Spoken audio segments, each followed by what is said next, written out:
how to withdraw on Kraken.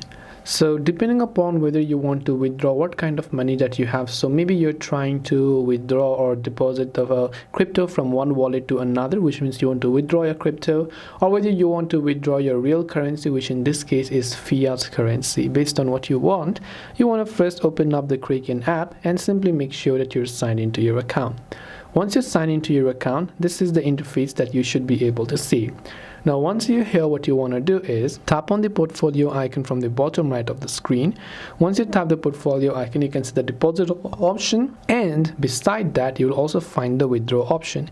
So you can simply tap on the withdraw button. Now before you withdraw, you must make sure that your identity is verified, and once you make sure your identity is verified, you can choose the amount of funds you want to withdraw to your payment method based on what you've added.